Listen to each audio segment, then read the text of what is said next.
What's next?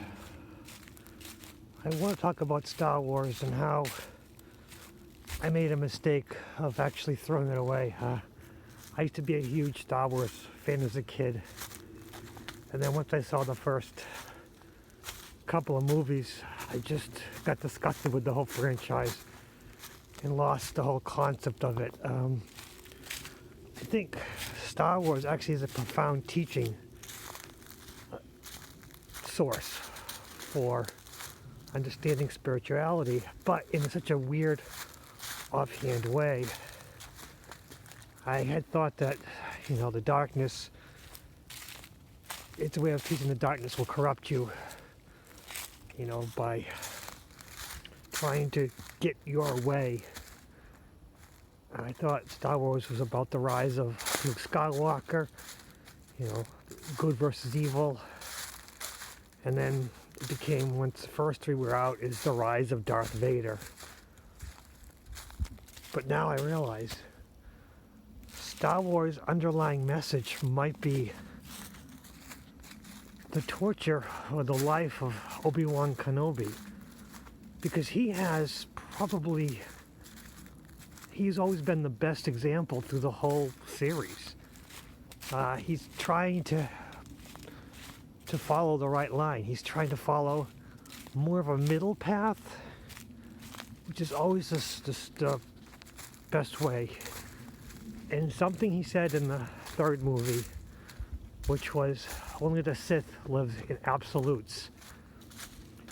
And that is the most profound statement, probably. It always underlined that kind of statement. It's not exactly, but living a life of absolutes is going to get you into trouble. Life is not black and white. Life is not good and evil. It's gray. And once you live a life of put one against the other, you follow the wrong path. You're trying to do something, and all you can see is your opposition. You're going to fail. You might win the war for now, but in the whole scheme of things, you're going to lose because you missed an opportunity to learn. You might gain a lot of ground. And something else Obi-Wan had said, he said, "Anakin, I have the high ground. I've won." And everyone says, well, that's not quite true in a sword fight. Who cares? That's not the winning point. And I think Mythbusters says something about it, but it had nothing to do with physical. Obi-Wan was basically saying that I don't want to fight you anymore. I've already won. I'm right. Please let me help you. It was the last opportunity for Obi-Wan to save Anakin. Although at that point he had already killed the young ones, and that's when I got out of the whole Star Wars thing, when Darth Vader, Anakin Skywalker killed the younglings, and there was I could never get my mind around it. What had caused him to go from that point that he killed the children? And I still can't get my mind around it. I think it's a really bad point in the movie. I mean, have Darth Vader, although yes, you want Darth Vader to be the evilest individual, but having it happen after his wife died, after Queen Amidala, after his love died, that, then let him kill children, whatever. That, I don't think at that point he should have been that evil to kill the children. It just makes him snap, and it's a poor character, and it's a character I hate, but he's supposed to be the evil, but I want more character development. I want a better character, but in the end, just the development of the Obi-Wan Kanobi character, and I missed it for so long, is the whole point of the whole movie. Obi-Wan Kenobi is like he's the grounding element of the whole series, and everything after Star Wars, Return of the Jedi, it doesn't matter. I mean, I really should go back and watch the whole thing in a better eye. But, you know, I became disenchanted with it after the first 3 movies and lost the whole point. I mean,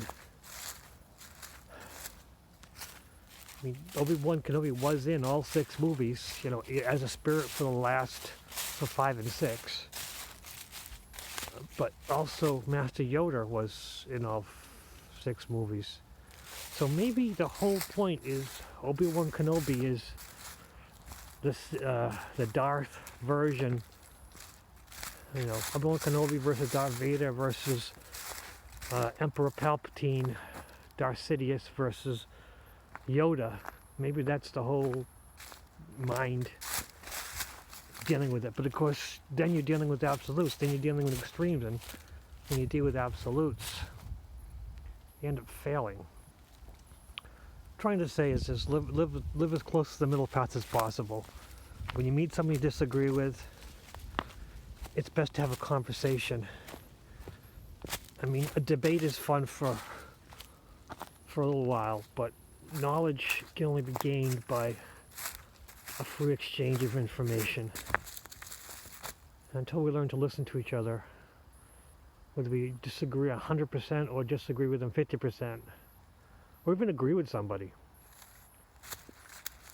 you're going to fail. And I guess if someone agrees with you, you're not going to learn as much. But maybe that's a good point, is that if someone agrees with you, listen to what they're saying, because you might be able to even dissect what they're saying and realize the mistake of what you believe.